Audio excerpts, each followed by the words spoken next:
J'ai pris conscience, ça a bien tourné là, depuis 2-3 ans, là, notamment quand on prend des abados. Aujourd'hui le climat c'est tout ou rien. Donc on prend des couteaux, on a la terre qui dévale les pentes. J'ai de plus en plus de mal avec ça et de plus en plus de mal avec le travail du sol en général. Je me suis installé en 2012 sur la ferme familiale avec mon père. J'ai fait une formation agroéquipement, BEP Bac Pro BTS à Meugon. Mon père faisait du canard, élevait, gavait du canard sur un petit atelier. Moi je suis arrivé donc en 2012, j'ai continué à travailler un peu à l'extérieur et en 2014 on a monté 10 cabanes mobiles donc en poulet et label rouge. En 2015 on a monté 2 cabanes de plus, 2016 fabrique d'aliments pour être un peu plus autonome et 2018 le séchoir, c'est une sécheuse. Dans le but d'être autonome, de consommer mon maïs déjà. Ouais. Et d'être autonome voilà, vis-à-vis des COP, économiquement. Voilà. C'est plus intéressant. On peut aussi gagner et on maîtrise un peu plus les postes. Aujourd'hui l'exploitation fait 90 hectares SAU pour une surface entre guillemets labourable de 70 hectares. Voilà, essentiellement en maïs. On a fait pendant 3 ans la certification maïs et c'est là où on a découvert les couverts végétaux. Et là cette année je suis repassé en 3 cultures avec 8 hectares de soja, des prairies temporaires et des prairies permanentes inondables classées Natura 2000. Ok. On ne peut pas faire autre chose. Alors, on a découvert, déjà on avait découvert les couverts végétaux et donc finalement les bienfaits puisque bon, ça fait maintenant 6-7 ans qu'on fait les couverts, bon après beaucoup à base de fèves-rolles. Ok. Au départ c'était plus pour répondre à la réglementation et un niveau coût faible. On est toujours parti sur de la légumineuse plutôt que sur de la céréale. Plus facile à détruire après au printemps. Je suis toujours en TCS depuis une dizaine d'années, j'ai arrêté de labourer depuis une dizaine d'années. Et après le semi-direct, j'ai fait un essai complètement par hasard l'année dernière chez un cousin qui voulait garder la fève-rolle et au final on n'a pas pu la garder. Et, on avait essayé comme ça, bêtement, de semer directement. Et en fait, ça marche bien. Complètement un peu entre guillemets à l'arrache. Et puis ça a marché. Donc bon, je me suis dit, on va continuer à essayer. Et c'est vrai que bon, je me suis un peu pris là-dessus. Ça marche. Pris, ouais. Aujourd'hui, bon, transition, oui, après j'y pense, parce qu'aujourd'hui, bon, j'ai passé commande pour un semoir à 40. Les essais que j'ai fait, c'est du semi à 40. Alors, ouais, pour revenir à ma plateforme d'essai, bon, donc variété waxy, ouais. Un couvert qui était pas extraordinaire. J'ai jeté l'azote à la volée avec un vieux petit pandeur pendulaire, voilà. Donc j'ai vraiment mis aucun atout de mon côté. Ok. Et puis finalement ça marche. Mes 10 ans vont dire que cette année tout a marché, mais bien sûr. Mais non, voilà. Après aujourd'hui, ouais, le semi direct, le semi direct m'intéresse. Ouais, parce qu'aujourd'hui, j'ai pris conscience, ça a bien tourné là, depuis 2-3 ans, là, notamment quand on prend des abados. Aujourd'hui le climat c'est tout ou rien, donc on prend des couteaux, on a la terre qui dévale les pentes. Aujourd'hui ça j'ai du mal, j'ai de plus en plus de mal avec ça et de plus en plus de mal avec le travail du sol en général. Ça se fera petit à petit. Après il y a le souci de main d'œuvre. Bon, moi aujourd'hui je suis tout seul. Un souci aussi d'utilisation de produits phyto, parce qu'au final si on peut commencer aussi à réduire un peu l'impact, voilà. Et après ouais, non, je m'y suis pris, voilà. Je m'y suis pris, donc j'essaye d'évoluer, de prendre quelques infos à droite à gauche et voilà. Un conseil intéressant. Bon après c'est frais, j'ai adhéré que là depuis l'année, donc bon. Des connaissances après, acquérir de la connaissance et se former quoi, pas y aller trop tout seul non plus.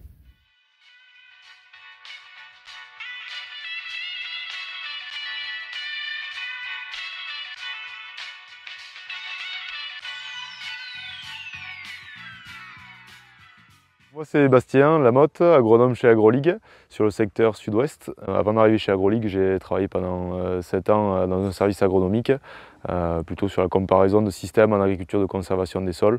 J'ai pas mal travaillé sur les couverts végétaux, les rotations, différents types de travail du sol. Et aujourd'hui, mon rôle chez AgroLigue, c'est d'accompagner tous les membres vers des transitions sur l'agriculture de conservation des sols. Et de m'adapter à leur système, à leur spécificité locale.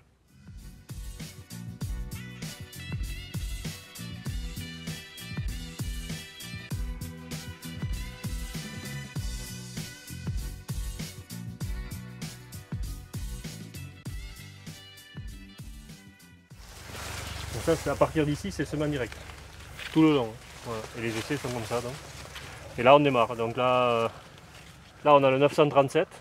Du coup, pour vous faire juste un petit historique aussi, on avait fait un profil sur cette parcelle avant les semis. Quand je t'ai passé, c'était quoi, en mars, je pense, tout début mars.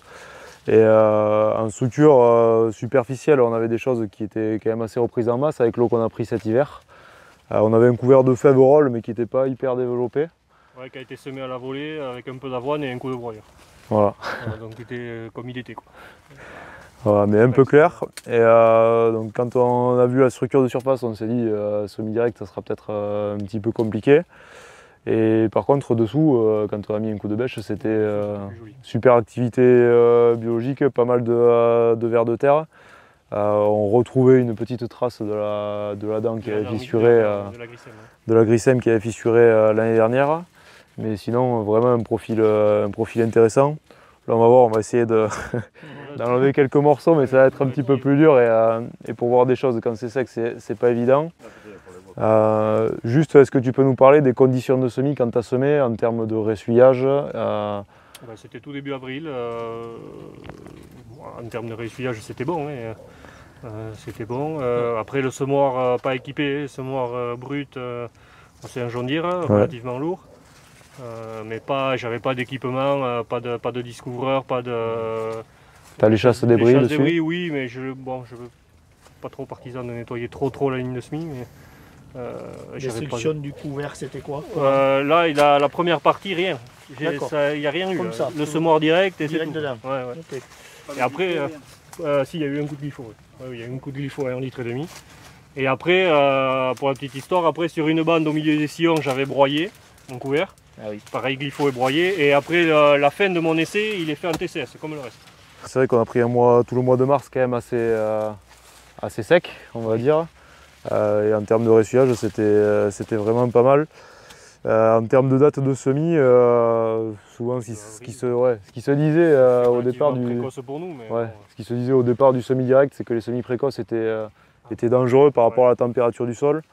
Au final, ça, dans des contextes en plus de maïs non irrigué, c'est pas forcément ce qu'on retrouve sur le terrain. Les semis précoces s'en sortent des fois mieux, même si on a moins de température. Parce qu'on a de la pluviométrie derrière qui nous aide, quoi. Et finalement, entre un semis début avril, mais où on va prendre peut-être 60 mm déjà pour bien remplir les réserves sur avril, ou entre un semis mi-mai et des fois on peut prendre des petits secs ou des coups de chaud sur juin, comme on a pris cette année d'ailleurs. Oui, ou se trouver avec des variétés qui... ce qu'on voit ici beaucoup en semis entre guillemets tardif, c'est que après c'est des maïs qui ont tout, qui ont de la chaleur, qui ont de l'eau. Souvent il pleut, mais juin ici il pleut. Donc c'est des maïs qui poussent énormément, qui font énormément de végétation et au premier coup de sec, clac, ça bloque. Sur la température du sol, il y a quand même des essais qui montrent qu'en température, on a moins d'extrêmes en semi-direct qu'en travaillé. Donc même si on est un tout petit peu moins chaud que du travaillé, on a moins de variations dans la journée et dans la nuit. Donc les sols descendent un petit peu moins en température la nuit. Et c'est plutôt un problème de minéralisation, donc plutôt anticiper ça et l'anticiper sur la fertilisation. Là il y a eu du fumier. Il y a eu du fumier l'année dernière. L'année dernière, pas 2020, 2019. Et là en ferti, tu as géré. Là en ferti, il y a. Localisation. Il y a de la localisation starter dans le rang, 50 litres 14-48. Et avant semis, je mets de l'Apex moi avant semis. Donc de l'urée, c'est quoi? Ouais, c'est un urée enrobé avec du soufre et un peu de chaud. Que j'ai pris, ça fait 3 ans que je fais ça. Et qui me fait bien le lien, je trouve, entre le starter et l'urée après. Et après l'urée ici en traditionnel, on l'enfouit. Et là, ça a été jeté à la volée, voilà, comme je disais tout à l'heure, avec un petit vicomte pendulaire. Il y a eu un rattrapage, comme le reste. Il n'y a pas eu de désherbage au semis. À part il y a eu un glypho sur le couvert, il n'y a pas eu d'herbicide au semis. Il y a eu un petit rattrapage. Quelques avoines qui voulaient repartir un peu ici où ça n'avait pas été détruit, roulé ou comme ça. Mais après, rien. Non. J'ai laissé faire, je voulais voir vraiment. Du coup, je vais vous mettre à contribution. Si vous pouvez rentrer un petit peu, regarder la surface du sol. Et on va parler un petit peu de structure des sols et voir les éléments à prendre en compte. Granuleux toujours, la surface.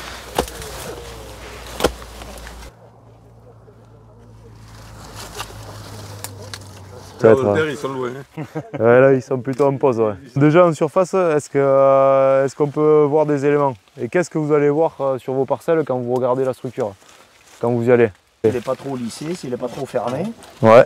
Là, on voit qu'il y a des débris et tout encore.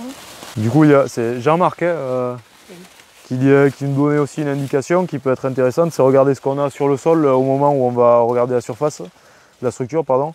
Là, pas mal de ces terres, c'est vrai que ça peut être signe de terre un petit peu compacté, au moins en surface.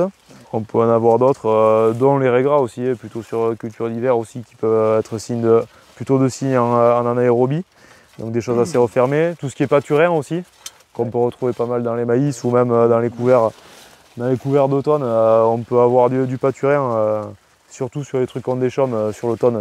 Ça peut nous donner une indication aussi de sol refermé. Sur les semences, il m'a étouffé les radis, le trèfle et tout ça, le pâturin. Et implantation de déchaumage. Ouais, voilà. J'avais déchaumé et puis la pluie derrière à bloc, et que le pâturin est sorti. Ouais, ça c'est ce qu'on retrouve souvent, le pâturin en condition d'anoxie et de fermeture des sols, on peut le retrouver aussi dans nos systèmes en maïs. Ce qu'on regarde, alors on a des choses quand même, ça c'est vraiment ce qu'il y avait dessus. On a des choses qui sont un petit peu refermées, de toute façon on l'avait vu quand on était passé cet hiver. Ça s'était un petit peu refermé, je pense avec les excès d'eau aussi qu'on avait pris. Plus une couverture du sol qui n'était pas encore au top quand on a pris les amados. Donc voilà, des choses un petit peu fermées. Donc ça je pense que ça peut expliquer voilà, tout ce qu'on peut avoir en plante bioindicatrice et surtout de tassement. Ensuite, ce qu'on regarde, plutôt avoir peut-être des turicules ou des choses comme ça. Là, en plein été, ça fait quand même un moment qu'il n'a pas plu. On a pris quoi, 6 mm 3 mm. Ouais, voilà, 3 mm. Donc ça fait sec. Les vers de terre pour remonter, c'est un peu compliqué. Donc déjà, on a quelques turicules quand même qui étaient remontés en surface. On a quelques galeries qui viennent pas trop loin. Le but, c'est quand même d'avoir des choses comme ça un petit peu plus généralisées sur le sol. Et pour le fonctionnement, justement, pour tout ce qui est aération et restructurer en surface, ça pourra nous amener un petit plus déjà de stockage d'eau, d'infiltration d'eau, de pénétration. Donc ça, c'est les éléments à regarder quand on regarde la structure, savoir si c'est perforé, si on a des turicules. Et déjà, ça peut vous donner une idée de savoir si le sol il va être prêt à recevoir du semi-direct ou pas, quoi. Donc là, on regarde. D'abord, c'est bien de regarder vraiment d'apparence générale ce qu'on a. On a le dessus. Après, on peut aller voir un tout petit peu plus profond, on n'est pas loin, là, on est à 10 cm. Et finalement, on s'aperçoit qu'on a des mottes qui sont quand même bien perforées. On a pas mal de racines de maïs qui prennent des galeries de vers de terre, qui arrivent à bien se faufiler. Donc ça, c'est pour l'aspect général. Et après, ce qu'on va regarder, c'est plutôt quand on casse des mottes, la façon dont les mottes vont se casser. Est-ce que vous avez les éléments en tête un petit peu à regarder? L'interro surprise. Sauf qu'on n'a pas pris de notes, donc c'est pas sympa, là. on oublie vite. Il faut faire le test de la bêche là. Tu fais tomber la motte et selon comment elle s'éclate, tu as un système de notation très très simple. Tout à fait. Et est-ce qu'on va noter? La forme des mottes. Oui. Ah, exactement, ouais. Et la façon qu'elle éclate aussi. Exactement, mais la forme des mottes, nous c'est ce qu'on regarde quasiment en priorité. Quand on casse la motte, ce qu'on essaye de rechercher, c'est d'avoir pas mal d'aspérité. Qu'on n'arrive pas à retrouver des fois dans des sables ou quand on est à des forts taux de sable, on a une structuration qui reste assez faible. Mais on essaye d'avoir quand même pas mal de choses. Alors, grumeleuse, c'est un petit peu galvaudé le terme. La vraie structure grumeleuse, on l'a rarement. Il nous faut quand même un petit peu d'argile et pas mal de matière organique pour que ça se structure de façon grumeleuse. Mais voilà, de la façon dont se cassent les mottes, déjà, ça nous donne une indication. Savoir si on a une structure qui va être plutôt naturelle ou une structure qui va plutôt avoir été faite mécaniquement. Et dans les structures mécaniques, on va retrouver plus de mottes qu'on appelle delta, si vous voulez le terme plutôt scientifique, mais qui vont plutôt se couper de façon franche et on va avoir des faces assez droites. Exactement. Et ça, vous imaginez bien que sur la réserve utile et sur le fonctionnement et sur l'aération des sols, mais quand on a des mottes qui vont vraiment se couper de manière droite, parce qu'elles ont juste été fissurées mécaniquement par un outil, en termes de stockage d'eau, c'est moins intéressant que des mottes où on va retrouver alors, de la porosité et plutôt de la macroporosité qu'on peut regarder à l'œil nu. Là, tu vois, là, tu as une super motte où on voit bien le passage des racines dans les galeries de vers de terre. Nous, ce qu'on voit à l'œil nu, c'est plutôt la macroporosité. Même les tout petits trous en fait, qu'on voit, ça reste de la macroporosité. Et la microporosité, elle va beaucoup plus nous intéresser pour tout ce qui est réserve utile. Donc finalement, c'est ce qu'on ne voit pas après derrière qui va être le plus intéressant. Et en termes de stockage d'eau, c'est normalement même la microporosité qui doit se remplir en premier. Donc c'est vraiment ça qui nous reconstitue les réserves hydriques, quoi. Tout ce qui est plutôt macroporosité, ça va plutôt être des transferts d'eau. Ça va nous aider justement pour l'infiltration de l'eau et essayer de répartir l'eau dans le profil. Mais celle qui va nous intéresser au final, c'est la microporosité. Et ça, la micro, c'est tout ce qu'on ne voit pas. Donc c'est plutôt de laisser le sol tranquille, non travaillé. On va avoir un développement plutôt de champignons, tout ce qui est réseau de mycorhizes, tout ce qui va être vraiment micro-organismes qui peuvent nous faire des tout petits trous. Donc voilà la façon dont se cassent les mottes. Ici on a des mottes qui se cassent de façon un petit peu anguleuse. Donc on se rapproche de mottes assez anguleuses. Mais quand on regarde dans le détail, c'est pour ça qu'on regarde la forme des mottes, mais qu'on va regarder aussi vraiment l'agencement des mottes et comment elles se coupent. Et là quand on voit des mottes qui se coupent comme ça, où on a vraiment de la porosité et des choses avec beaucoup d'aspérité, là on a une structure qui est quand même assez intéressante. Je sais pas, est-ce que vous pouvez faites tourner la motte? C'est bien colonisé par les racines déjà. Ouais, exactement. Et finalement, mais le diagnostic qu'on avait fait il y a 6 mois maintenant, il a assez peu évolué en surface. Donc là, je pense qu'il y a peut-être un truc à faire vraiment, à mettre de la densité aussi de plantes de couverture cet automne. D'arriver à implanter tôt le couvert, on en parlait tout à l'heure. Peut-être de regarder là aussi tout ce qui est calcium. On va faire un petit test, il y a certains chez qui on l'a déjà fait. Le test à l'eau oxygénée, ça parle à tout le monde du coup.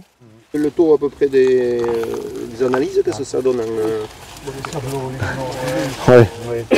Téléphone portable, appli AgroLeague et il y a l'analyse dessus. Ici c'est des argilo-limoneux. Voilà. La majorité. On avait bien creusé déjà cet hiver et on était descendu à quoi, à 60 et on a finalement, après la couche qui a toujours été travaillée plus ou moins, quoi, en fait on arrive sur une couche qui est quasiment, c'est du beurre quoi, et en structure, on avait des choses vraiment super en profondeur, quoi.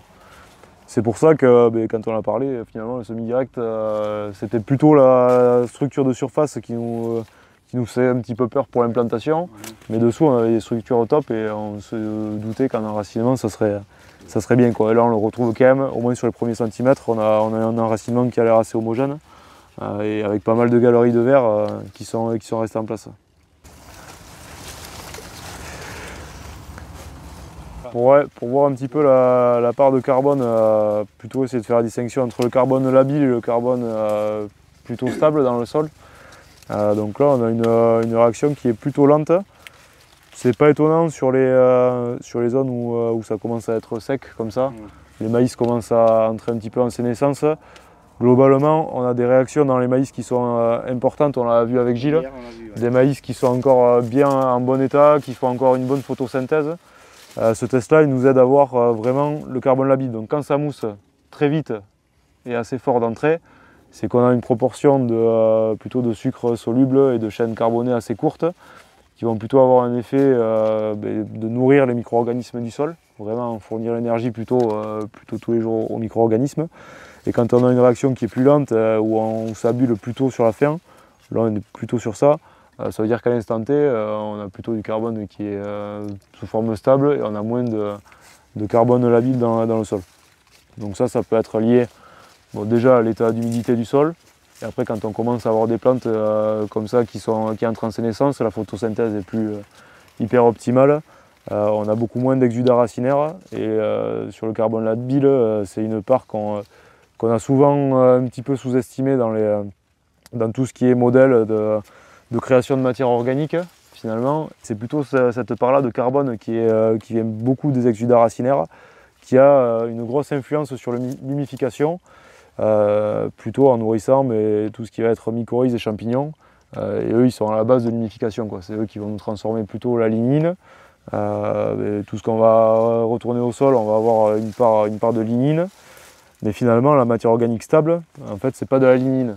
Je sais pas si vous aviez cette vision là, des fois on se dit il faut du carbone stable d'entrée pour faire de la matière organique.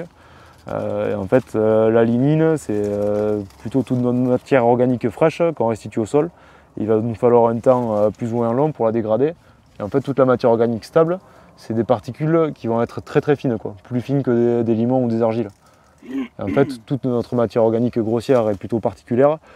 C'est plutôt de la matière organique qui est jeune et qu'il va falloir transformer, donc en nourrissant bien nos micro-organismes et surtout nos champignons, quoi.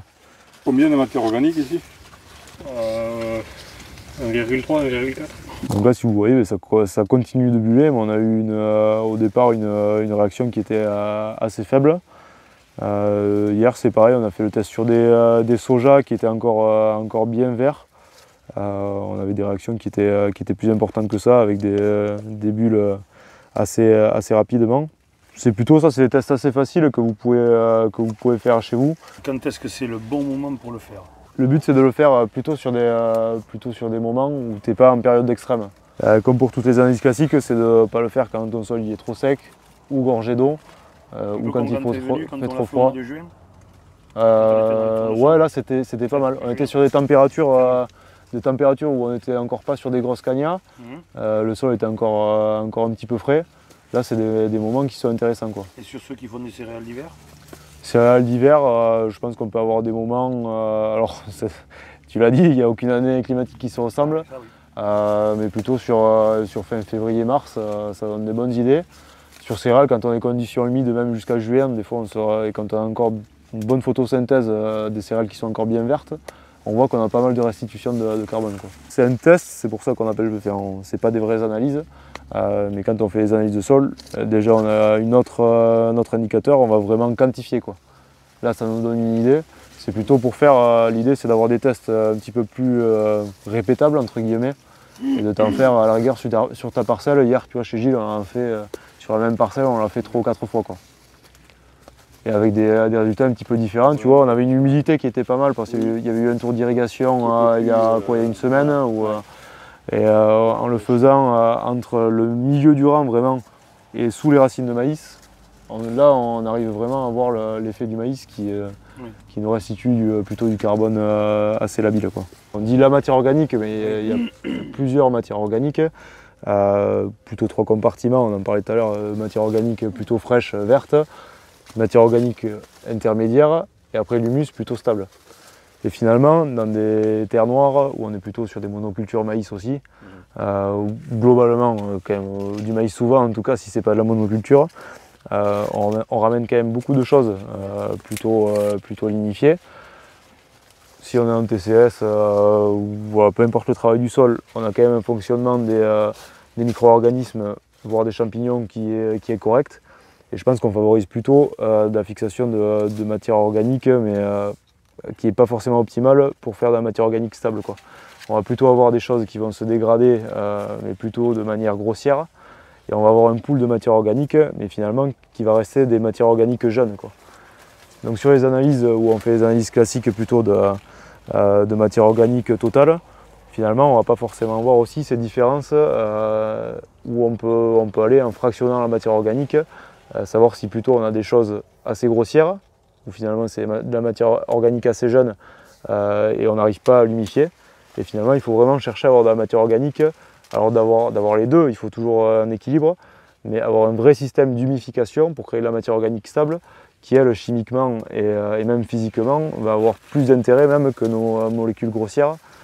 Pour donner un ordre d'idée, en gros, la matière organique fraîche, qui est plutôt de la lignine, si on parle de la lignine, c'est plutôt en taille, c'est des particules qui sont plutôt grosses comme des sables, quoi. Donc tu imagines bien qu'en fonctionnement après physique derrière, tu ne vas pas avoir ce que tu as sur de la matière organique stable. Des fois on ne perd pas en matière organique totale, mais il faut aller vraiment jusqu'à la qualité de la matière organique pour avoir une différence, quoi. Et c'est pas pour ça que tu ne vas pas produire, parce que tu as toujours quand même t'as tes intrants, mais tu as aussi quand même une part d'humification aussi tous les ans, quoi, même si elle n'est pas peut-être hyper intense. Ce qui va avoir l'effet Cholan, c'est la base que tu apportes dans ta chaux, c'est pas le calcium. Donc c'est ou ton CO- ou ton O- ou H- dans les chaux vives. Donc c'est vraiment ça qui va fixer le H+, et qui va donner l'occasion au CA2+ de se fixer sur la CEC. Ça c'est une chose, mais dans les légumineuses, dans leur processus en fait, de fixation symbiotique de l'azote, elles vont être obligées d'acidifier et de dégager un H+, pour pouvoir casser les molécules de N2 et pour pouvoir l'absorber après et l'utiliser. Donc c'est pour ça qu'elles vont avoir un effet acidifiant sur ton sol. Sur le sol. C'est l'intérêt d'avoir des multicouverts. Ouais. Multi-espèces et multi-espèces. Ouais. Nous, on a toujours fait des multicouverts. Mais toujours garder en tête quand même le statut acido-basique des sols. Pour moi, c'est un truc qu'on a souvent négligé parce que c'est pas considéré comme un facteur de production à proprement parler. Mais en le négligeant trop longtemps, ou si on ne le surveille pas assez souvent. Oui. Non, c'est peut-être pas la même.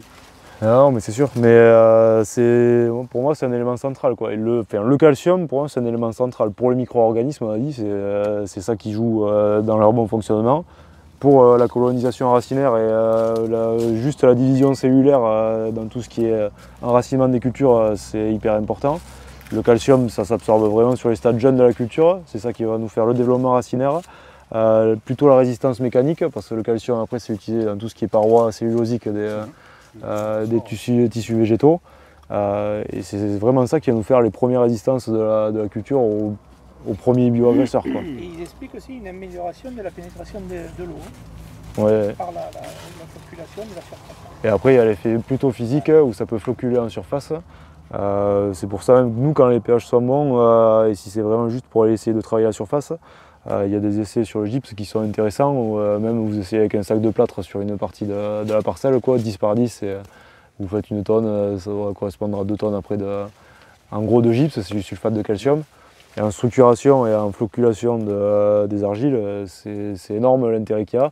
On a des photos d'un test là qui sont sur une formation qu'on a fait sur le calcium et les amendements basiques. C'est bluffant, quoi. Alors ça, c'est une petite différence. Donc vous l'avez vu, sur les différents tests, ça bulle pas à bloc. Donc ici, on sait qu'on n'a pas forcément de calcaire actif dans le sol. Ça c'est clair. Quand on a des tests, on a 4 niveaux en fait de réaction au test. Là, on est plutôt au niveau 0. Alors c'est pas une critique et c'est pas une mauvaise note, hein, mais au moins ça donne un indicateur. Ça veut dire qu'on n'a pas de calcaire actif dans le sol. Ça, et puis voilà, c'est assez classique quand même dans le coin aussi. On a le premier niveau où là on va commencer à avoir des petites bulles, peut-être entendre crépiter, carbo 1, où là on a des taux de calcaire actif mais très faibles, qui sont à la limite du quantifiable. Carbo 2, là on va voir vraiment une effervescence, on commence à bien voir buller. Là normalement on est plutôt entre 2 et 5% de carbone actif. Et quand on est sur des fois on a des choses dans les argilo-calcaires où ça monte à niveau du verre, là on est plutôt à plus de 5% de calcaire actif, quoi. Alors, quel est le bon pourcentage entre temps? Le bon pourcentage, c'est surtout qu'il ne soit pas trop haut non plus, parce que ça peut nous amener aussi des chloroses ferriques, plutôt justement sur tout ce qui est légumineuse en plus au poids. Ça peut être un handicap. Pour moi, il faudrait en avoir un minimum, ça serait voilà, 2%, quoi, être dans une tranche de 1 à 2% déjà. On aurait déjà une réserve de calcium intéressante. Après, il faut pouvoir le transformer, et s'il n'y en a pas, je pense que là, à part à faire des apports, je pense, pour relancer la machine au moins au départ, et essayer de raisonner un petit peu suivant les exports, quoi. Il y a des trucs déjà longs. Oui, ça, oui. Ça, c'est plus mature, ça.